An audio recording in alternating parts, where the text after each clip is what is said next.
sa Papa Dudut Stories, ikaw ay hindi nag-iisa.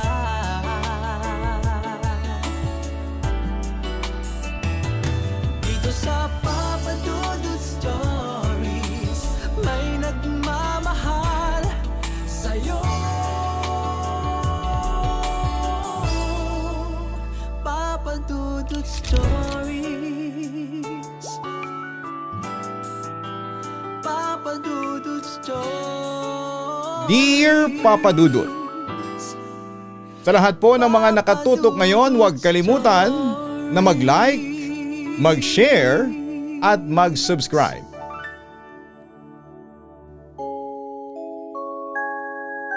Likas sa ating mga Pilipino ang pagiging malinis sa bahay.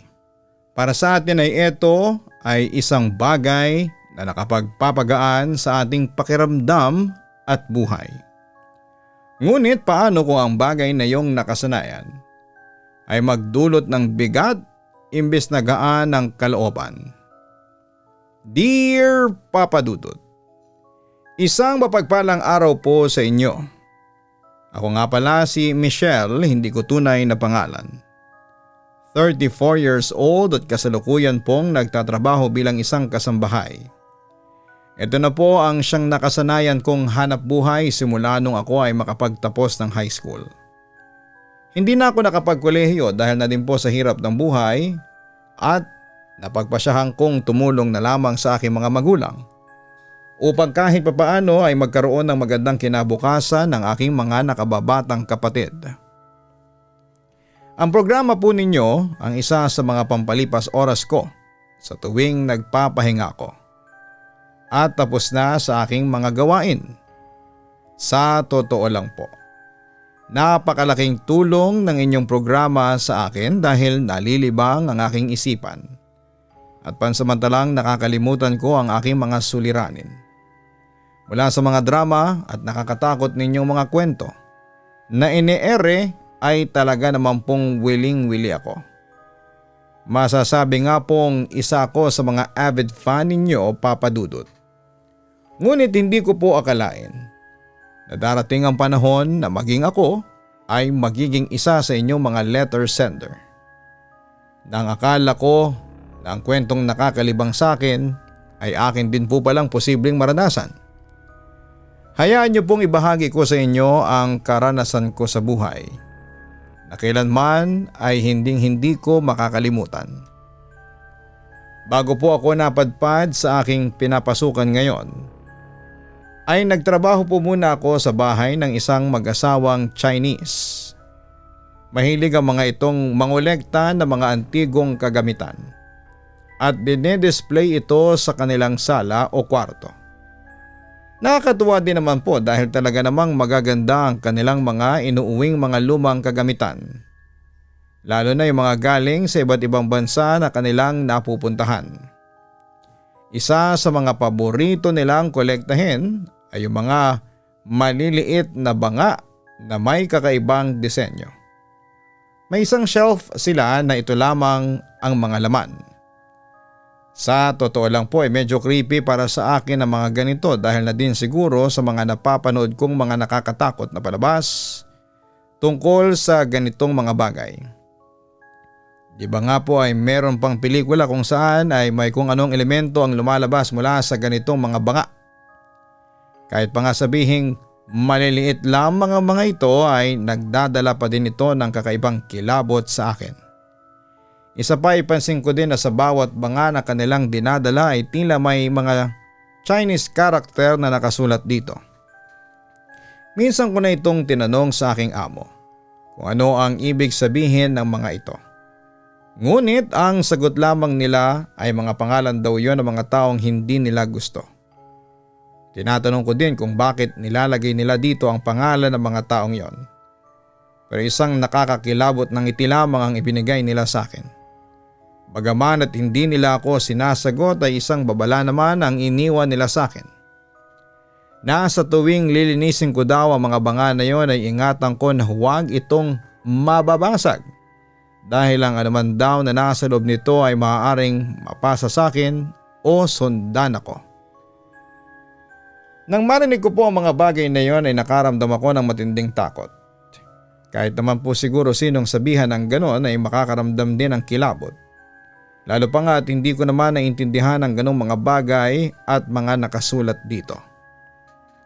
Kaya naman po tulad ng bilin ng aking amo, ingat na ingat talaga ako sa paglilinis ng mga ito.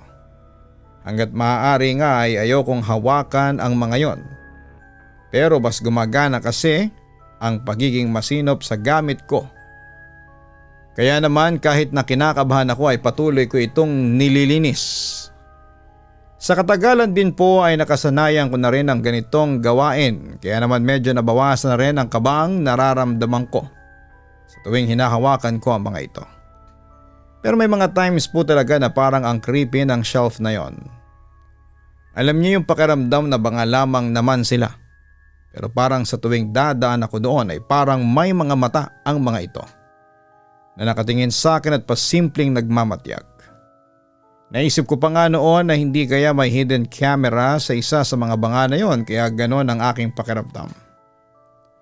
Iwinaksi ko din naman po ang ganong isipin dahil sa loob ng ilang buwan kong paninilbihan sa lugar na yon ay niminsan naman ay walang pinakitang hindi maganda sa akin ang aking mga amo. Sa totoo nga po niyan ay mabait sila sa akin at medyo galante. Taliwas doon sa sinasabi ng iba na madadamot at medyo mahigpit sa salapi ang mga Chinese. Kada nangangailangan ako ng biglaang pera na ipapadala sa aking pamilya ay agad nila akong pinapa-advance. Kaya naman po ay wala din ako masabi sa kanila. Medyo weird lang sila pero all in ay mabubuting amo sila sa akin. Sinusuklian ko naman ang kanilang kabaitan ng maayos na serbisyo. Kaya naman sinisigurado ko na tuwing uuwi sila ay malinis at maayos na bahay ang kanilang madadatnan. Tuwang-tuwa naman sila sa akin dahil sabi nga nila sa tuwing umuwi daw sila ay maliwalas ang bahay na siyang nagpapagaan sa kanilang pakiramdam. Proud naman ako sa aking sarili kapag naririnig ko ang ganong papuri nila sa akin. Akala ko ay mananatiling ganon ang lahat ngunit nagkamali pala ako. Isang beses kasi ay kinailangan kong umuwi sa aming probinsya. Dahil sa isang malaking problema. Maayos ako nagpaalam sa aking mga amo at agad naman nila akong pinayagan. With matching pocket money pa. Mga isang linggo din akong nanatili doon sa aming probinsya. Upang ayusin ang anumang suliranin namin doon. Nang matapos ko ang lahat ng mga dapat gawin ay agad din naman akong bumalik sa aking trabaho dahil na nga rin sa kailangan na din ako ng aking mga amo. Tumawag kasi ang mga ito at galit na galit sa aking kapalitang kasambahay doon dahil hindi daw maayos ang pagtatrabaho ng nagsilbing kapalitan ko sa aking trabaho. Muntikan pa daw nitong mabasag ang isa sa mga pinagkakaingatan nilang banga kaya naman agad nila itong pinaalis. Pagbalik ko sa bahay nila ay ramdam ko ang tila mabigat na pakiramdam sa bahay. Marahil dahil ilang araw din na hindi ito nalinisan. May mga ganong pakiramdam naman talaga tayo. Na parang ang bigat sa atin kapag ang dumi ng ating bahay na inuuwian. Kahit naman kasi sabihin kasambahay lamang ako doon ay may tuturing ko na din itong pangalawang tahanan ko. Kahit pa pagod ako sa biyahe, ay agad ako naglinis dito upang mawala ang negatibong pakiramdam na yon. Nang matapos kong linisin ang bawat sulok ng bahay, ay hinarap ko naman ang mga banga na nasa loob ng shelf. Halata ang mga alikabok sa bangang yon, kaya naman isa-isa ko silang pinunasan. Mabilis namang natanggal ang alikabok at mga dumi na nakadikit sa mga ito. Pero lamang sa isang banga na naroroon. May nakita kasi ako ditong isang dumi kaya naman pinilit ko itong kuskusin ng kuskusin. Ngunit kahit na anong gawin kong kuskus at punas dito ay walang nangyayari. At hindi ito natatanggal. Gigil na gigil akong diniinan ng pagpupunas dito. Late ko na lamang na-realize na kaya pala hindi ko matanggal ito ay dahil hindi naman ito dumi kundi isang malit na butas. Napagtanto ko lamang ang lahat ng paghagod ko ng basahang aking hawak sa parting yon ay narinig ko ang isang malakas na crack. Literal na parang tumigil po ang aking mundo nang makita kong unti-unting naglitawan ang mga linya sa banga na yon. Indikasyon na unti-unti itong nababasag. Nang magsilaglaga na ang mga piraso nito ay doon ako parang nagising sa aking pagkakatulala. Lalo pa nga at mula sa loob nito ay bigla na lamang may mga naglabasang mga maliliit na insekto. Napatili talaga ako nang gumapang ang ilan sa mga ito sa aking paanan. Nang tuluyan akong mahimasmasan ay agad kong winali sa mga nabasag na bahagi ng banga at maging ang mga insektong nakakalat sa sahig ngayon. Nang masigurado kong wala na ang anumang naiwang dumi o shards ng naturang banga ay saka lamang ako nakahinga ng maluwag. Saglit ko lamang naramdaman ang kapanatagan ng loob kong yon dahil nag-sink in din sa aking isipan na nabasag ko ang isa sa mga bangang pinakaiingatan ng aking mga amo. Tumambol ang aking dibdib dahil alam kong mapapagalitan ako ng mga ito at may posibilidad na matanggal pa ako. Sa buong araw na yon ay lutang ako at tila isang otomatikong robot na kumikilos base sa aking nakasanayan. Kinagabihan dumating ang oras na aking kinakatakutan. Paggawin ng aking mga amo ay tuwang-tuwa akong sinalubong ng mga ito. Hindi ko naman magawang umiti sa kanila dahil alam ko sa sarili ko na may malaki akong kasalanan sa kanila. Napansin naman ito ng aking mga amo at agad na tinanong kung may problema daw ba ako at kung hindi pa daw ba ayos ang aking kinakaharap na problema sa probinsya namin. Dito ko na di napigilan ang aking sarili na maiyak. Sorry ako ng sorry sa kanila. Nagtataka naman ang mga ito kung bakit ako humihingi ng paumanhin sa kanila. Ngunit hinintay din muna nila na kumalma ako bago nila ako muling tanungin kung ano ang aking problema. Dito ko na sinabi sa kanila ang mga naganap kanina, lalo na yung pagkakabasag ng isa sa mga banga nila. Nakita ko ang pamumutla ng kanilang mga mukha. Hindi sila makapagsalita marahil ay dahil sa gulat at sa laki ng asset na nawala sa kanila dahil sa aking kapabayaan. Galit na galit sila sa akin dahil bakit hindi daw ako nag-ingat. Kabilin-bilin na naman daw nila sa akin na huwag kong babasagin ang kahit isa sa mga banga na yon. Ngunit bakit daw hindi ko sila sinunod? Naintindihan ko naman ang kanilang galit sa akin dahil alam ko naman na hindi birong halaga ang kanilang ginastos upang makuha ng gano'n ang mga antigong banga. Sorry lamang ako ng sorry sa kanila dahil yun lang naman ang aking magagawa sa ngayon. Nakahanda din akong tanggapin ang anumang kaparusahan na kanilang ipapataw sa akin anumang oras. Ngunit ang inaasahan kong pagsisisan nila sa akin ay hindi naganap. Bagkus sa isang mahigpit na yakap ang binigay sa akin ng amo kong babae. Naiyak nitong sinabi sa akin na kung anuman daw ang mangyayari ay wala na silang magagawa pa. Gayunpaman ay susubukan nilang gumawa ng paraan upang matulungan ako. Hindi ko naman maintindihan ang nais niyang ipahiwatig sa kanyang mga binitawang salita. Ayaw ko din namang magtanong dahil baka magalit sila lalo sa akin. Nagpapasalamat na lamang din ako dahil hindi ako natanggal sa aking trabaho at hinayaan pa rin nila akong manatili sa kanilang bahay bilang kasambahay. Akala ko ay ayos na ang lahat at walang anumang kapalit ang nagawa kong kamalian. Pero hindi ko po akalain na mas malala pa pala sa inaasahan ko ang aking mararanasan. Naging abala ang mga amo ko ng gabing yon sa hindi malamang kadahilanan. Panay ang tawag nila sa kung kani-kanino ngunit dahil ang orihinal na lengguwahe nila ang kanilang gamit, ay hindi ko naman maintindihan ang kanilang sinasabi. Hindi ko naman sila pinakikialaman dahil naging abala na rin ako sa iba ko pang mga gawain. Pasipul-sipul ako naghanda ng makakain nila para sa hapunan Abala ko noon sa kusina nang makarinig ako ng kakaibang ingay mula sa mga cabinet sa gilid na bahagi ng kusina.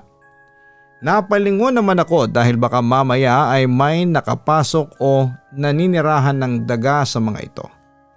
Kapag ganoon ay kailangang maialis ko ito sa loob ng lugar na yon bago pa man sila makapagpadami. Dahan-dahan kong nilapitan ang cabinet na pinanggagalingan ng ingay upang hindi maalerto ang anumang peste na naroroon. Nang nasa harapan ako nito ay mabilis kong binuksan ang mga pintuan habang nakahanda ang aking pamalo. Sakali bang tumakbo ito papalabas. Ilang minuto rin ako naghintay ngunit walang anumang peste ang lumabas mula rito. Hinalughog ko ang buong cabinet na yon ngunit wala talagang anumang makikita dito bukod sa mga iilang kaldero na nakatago sa loob. Napakamot ako sa ulong tatayo na sana nang maya-maya ay makita kong gumagalaw ang isang kaldero. Hinawakan ko ang kalderong ito at mabilis na inangat. Ngunit imbis na daga ang aking makita, isang ahas ang bumungad sa akin. Marahil nabigla ito sa aking ginawa kaya naman mabilis itong tumalon patungo sa aking direksyon. Mabuti na lamang at mabilis ang aking reflexes. Kaya naman agad ko din itong naiwasan. Ngunit tila hindi pa ito tapos sa kanyang pakay dahil bumuelo muli ito upang atakihin ako. Ngunit bago pa man ito magawa ang kanyang pakay ay isang malakas na hampas na agad ang ibinigay ko dito. Hindi ko ito tinigilan hanggat nakikita kong gumagalaw ito. Nang makita kong wala na itong buhay ay saka lamang ako tumigil sa aking ginagawa. Akbang dadamputin ko na ang ahas na yon nang bigla akong makaramdam ng tila may kalmot sa aking likuran. Napaaray talaga ako ng oras na yon dahil ramdam ko ang talas ng kuko ng sinumang gumawa noon sa akin. Binaling ko ang tingin sa aking likuran ngunit itim na usok lamang ang aking nakita. Inilibot ko ang aking tingin ngunit wala akong nakita na kahit na sino. Dito ako nakaramdam ng takot dahil kung walang tao sa paligid ay sino ang kumalmot na yun sa akin. Imposibleng makalabas agad ito sa kusina dahil nasa kabilang dulo ang pintuan nito. Kung tumakbo naman ay maririnig ang yabag ng mga paa nito. Dahil sa takot ay agad akong tumakbo patungo sa lokasyon kung nasaan ang aking mga amo. Pagdating ko doon ay naiiyak kong sinabi sa kanila ang mga nangyari. Nakakunot ang noo naman na tinignan ng aking among babae ang likod ko. Napatingin siya sa kanyang asawa na nagdulot naman ng pagtataka sa aking isipan. Sa isip ko pa nga noon ay bakit parang walang reaksyon ng mga ito. Hindi kaya grabe ang sugat ko sa likuran, kaya naman ganoon ang kanilang naging reaksyon. Ngunit ang mga sumunod nilang sinabi ang siyang nagpagimbal sa aking pagkatao. Ayon sa aking among babae ay wala naman daw akong kalmot sa likuran. Normal ito at wala ni anumang bakas na nasagi ito ng kung saan. Pagkasabi nila nito ay tumakbo ako patungo sa banyo. Tulad ng kanilang tinuran ay walang anumang sugat dito o anumang palatandaan na may kumalmot sa aking likuran. Lumabas ako ng palikuran at nakaabang sa aking mga amo. Halata ang pag-aalala sa kanilang mukha. Ako naman ay parang tulala lamang na napapaisip sa kung ano yung aking nararamdaman kanina. Alam kong hindi ako nag-hallucination dahil ng mga oras na yon ay ramdam ko pa rin ang hapdi ng kuko ng sinumang nilalang na yon. Upang hindi na rin mag-alala pa sa akin ang aking mga amo ay sinabi ko na lamang sa mga itoon na pagod lamang ako. Kaya naman kung ano-ano na ang aking nararamdaman. Bagamat at halata na hindi sila naniniwala sa aking sinabi ay sumang-ayon na din ang mga ito. Bumalik na lamang ako noon sa kusina at tinuloy ang naudot kong gawain. Naalala ko din bigla ang ahas na aking napatay kanina. Hindi ko pa ito na itatapon kaya balak ko sanang isabay na ito sa aking ginagawa. Ngunit pagpasok ko ay tiningnan ko kaagad ang sahig na kinakalagyan ng patay na ahas pero laking gulat ko. Nawala na ito doon. Parang mas lalo tuloy akong nawala ng lakas dahil hindi ko na talaga alam kung ano ang nangyayari sa akin. Napagtanto ko din kasi na mga oras na yon na paano magkakaroon ng ahas doon lagi naman naming ginagamit at nililinis ang kusina. At ni minsan ay wala akong nakitang peste o anumang mga kakaibang bagay dito. Dahil nga may mga gagawin pa ako ay winaksi ko muna ito sa aking isipan at tinuloy ang aking pagluluto. Pagkahain ko sa kanila ng kanilang pagkain ay nagpaalam na rin ako sa kanila na magpapahinga na dahil ng araw na yon pakiramdam ko ay drain na drain ako sa energy gawa ng mga kakaibang nangyari sa akin. Pumayag naman ang mga ito kaya naman agad akong nagtungo na sa aking silid. Antok na antok ako ng gabing yon ngunit hindi ako makatulog dahil gising na gising ang aking diwa. Kababalik ko pa lamang sa aking trabaho ngunit pakiramdam ko ay parang ang dami ng kaganapan sa aking buhay. Ang daming kakaibang bagay ang aking nararanasan na hindi ko maipaliwanag. Sa gitna ng aking pagmumuni-muni ay hindi ko na namalayan na nakatulog na pala ako. Sa kalagitnaan ng gabing yon ay parang may kung anong bagay ang humila sa akin upang magising sa aking pagkakahimbing. Pakiramdam ko kasi na mga oras na yon ay nakamasid sa akin ngunit wala namang ibang tao sa kwarto kundi ako lamang. Nakaramdam ako bigla ng uhaw kaya naman agad ako nagtungo sa kusina upang kumuha ng maiinom na tubig. Hindi ko na binuksan ang ilaw doon dahil saglit lang naman ako dito at kahit papaano ay may sapat na liwanag na pumapasok sa bahay upang hindi naman magmukhang sobrang dilim sa bahaging yon. Habang lumalagok ako ng tubig, hindi sinasadyang mapatingin ako sa gilid na bahagi nito. Kahit madilim ng mga oras na yon, ay napansin ko ang isang tila figura ng tao na nakatayo sa may bahaging yon ng kusina. Base sa hugis ng katawan nito ay masasabi kong babae ito ngunit malayong malayo sa itsura ng aking among babae. Hindi ko maiwasang makaramdam ng takot na mga oras na yon dahil wala namang ibang tao sa bahay na yon bukod sa aming tatlo ng aking mga amo. Kaya sino ang taong ito na aking nakikita ngayon? Hindi ko po maiwasang isipin na baka may nakapasok na kung sino sa bahay. Kahit ramdam ko ang kabog ng aking dibdib ay naglakas pa din ako ng loob na tunangin ang nilalang na yon kung sino ito. Hindi naman ito sumagot at tahimik lamang na nakamasid sa akin mula sa kanyang kinakalagyan.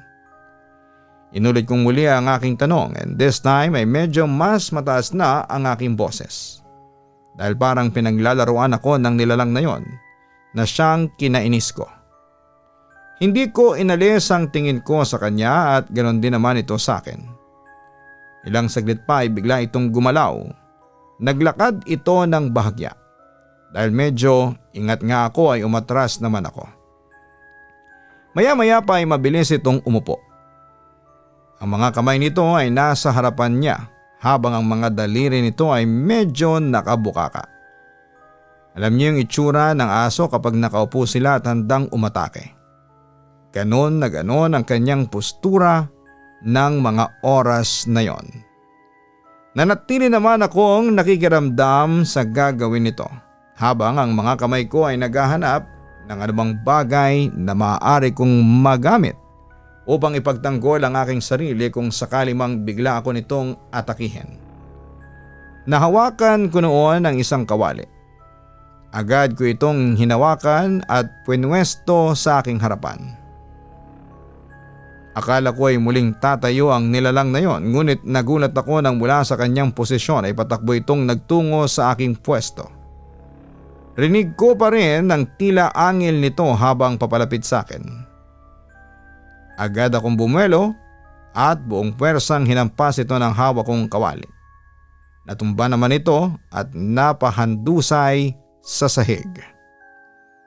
Upang makita kung sino ang nakapasok na kakaibang tao na yon ay agad ko itong nilapitan upang silipin kung sino ito. Malapit na ako sa kanyang kinakaroonan nang walang ano-ano ay bigla itong dumilat at dinamba ako. Hindi ko napaghandaan ang kanyang ginawa kaya naman mabilis akong na out of balance. Bagya akong napapikit dahil tumama ang aking ulo sa sahig ng kusina. Kahit mahina lamang ay nahilo pa rin ako. At sa pagkakataong iyon ay pinipilit ko nang idilat ng aking mga mata upang masdan ang taong nakadagan sa akin ngayon. Pagmulat ng aking mata ay doon ko napagtanto ang pagkatao ng nilalang na yon. Kilalang kilala ko ito dahil ang mga nasa harapan ko na mga oras na yon ay ang aking sarili. Nakangisi ang aking kamukha habang nakatingin sa akin. Ang pagkakaiba lamang namin ay ang kulay ng balat nito na sobrang itim at ang mga namumulang mata niya.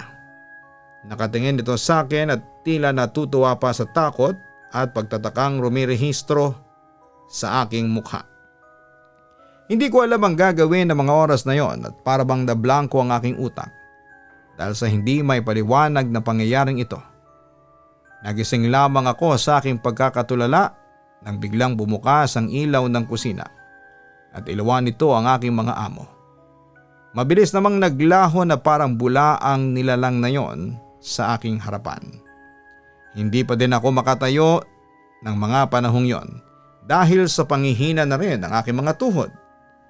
Hindi ko na alam kung ano ang mga nangyayari sa akin at pakiramdam ko ay gulong-gulo ang aking isipan. Halos hindi ko na nga namamalayan na iginaya na ako ng aking mga amo patungo sa sala. Nang mahimasmasan ako ay naiyak akong napayakap sa aking among babae at paulit-ulit na tinatanong kung bakit nangyari sa akin ang mga bagay na yon. Dito ay mahinahon nilang pinaliwanag sa akin ang dahilan ng lahat ng mga nangyayari sa akin. Ang banga daw na aking nabasag ay nagtataglay ng isang sumpa para sa isang tao. Ngunit nang mabasag ko ang banga na yon ay naputol ito para sa pangalan ng taong nakasulat sa bangang yon at nailipat sa akin ang sumpa na para sanay sa ibang tao. Kaya nga daw kabilin-bilinan nila na huwag akong magbabasag ng kahit na ano sa mga koleksyon nilang banga. Dahil maaaring ako ang sumalo ng masamang epekto nito. Sa ngayon daw ay hindi alam ng aking mga amo kung paano mapuputol ang sumpang kumapit sa akin. Ngunit gagawa daw sila ng paraan upang matulungan ako dahil parang anak na rin ang turing nila sa akin. Kaya naman hindi nila hahayaang mas mapahamak pa ako. Hindi na ako nakatulog ng gabing yon para kong masisiraan ng bait dahil sa mga impormasyong aking nalaman. Hindi ko maiwasang isipin na paano na lamang kung hindi makahanap ng paraan ang aking mga amo upang maputol ang kumapit na sumpang yon sa akin. Habang buhay ko na nga lang ba talagang dadalhin ang epekto ng aking kapabayaan. Tanging pag-iyak at pagsisisi na lamang ang naging laman ng aking isipan ng gabing yon. Sa loob-loob ko ay ayokong muli pang maranasan ng mga nakakatakot na bagay na yon sa susunod na mga araw.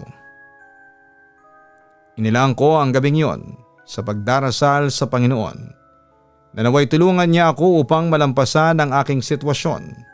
Ngunit umaasa na sa pamamagitan ng programa mo ay masolusyonan ang aking suliranin. Kinabukasan ay tila nakuha ko din ang kasagutan sa magdamag na panalangin ko.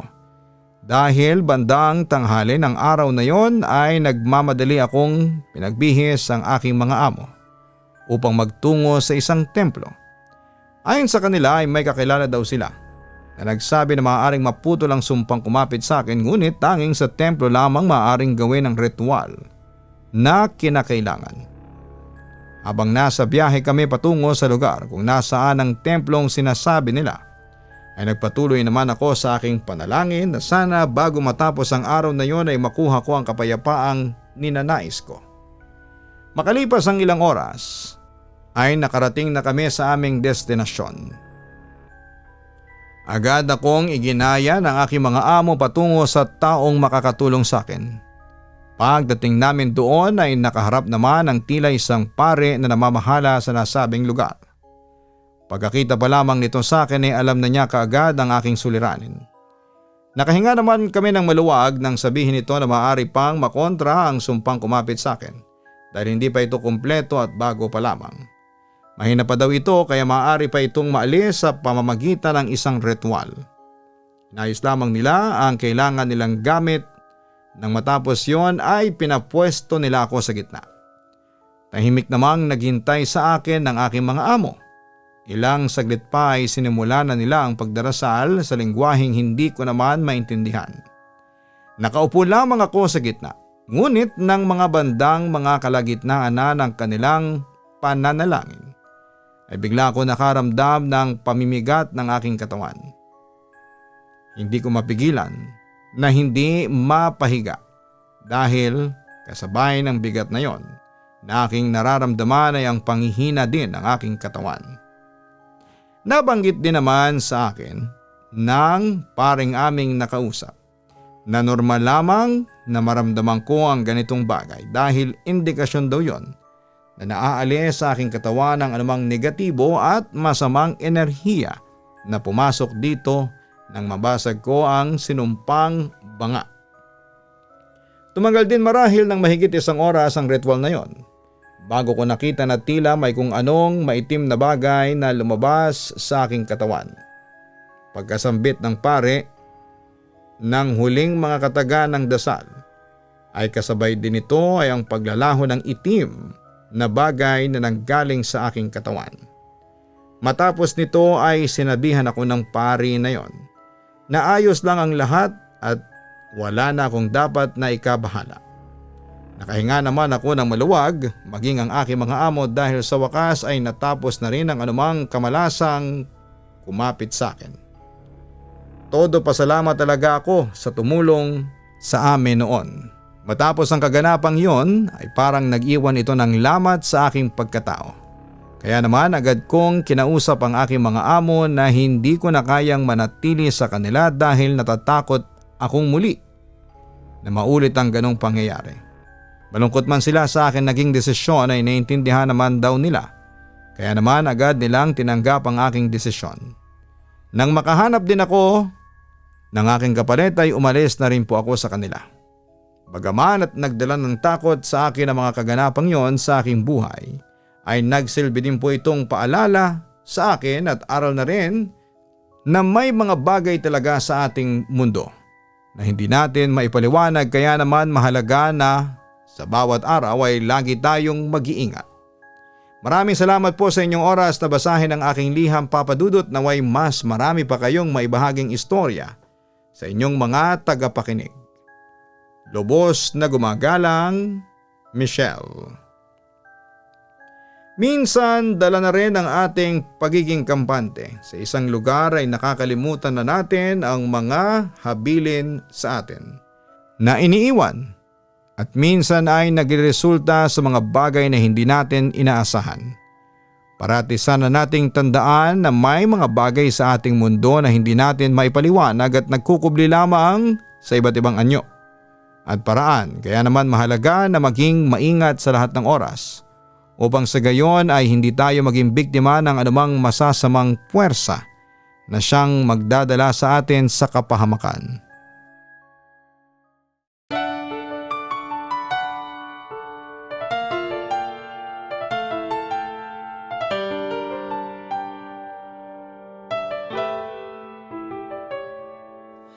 Ang buhay ay mahiwaga,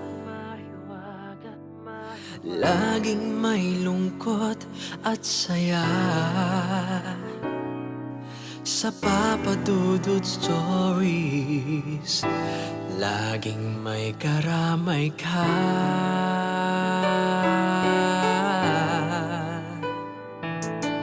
Mga problemang kay bigat, dito ay pakikinggan ka.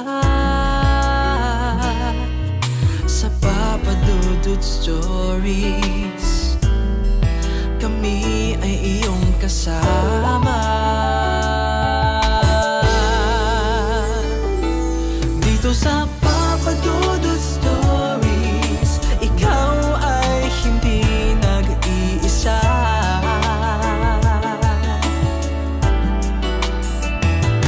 Dito sa Papa Dudut Stories, may nagmamahal.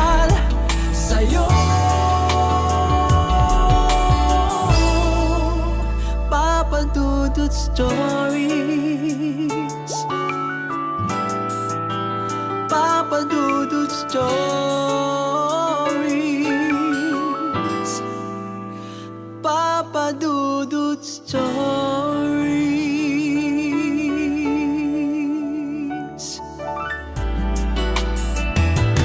Dito sa Papa Dudut Stories, may nagmamahal sa'yo. Papa Dudut Stories. Papa Dudut Stories. Hello mga ka-online, si Papa Dudut po ito. Nag-enjoy ka ba sa ating kwento ngayong araw? Huwag kalimutan na i-share, mag-like at mag-subscribe. Maraming salamat po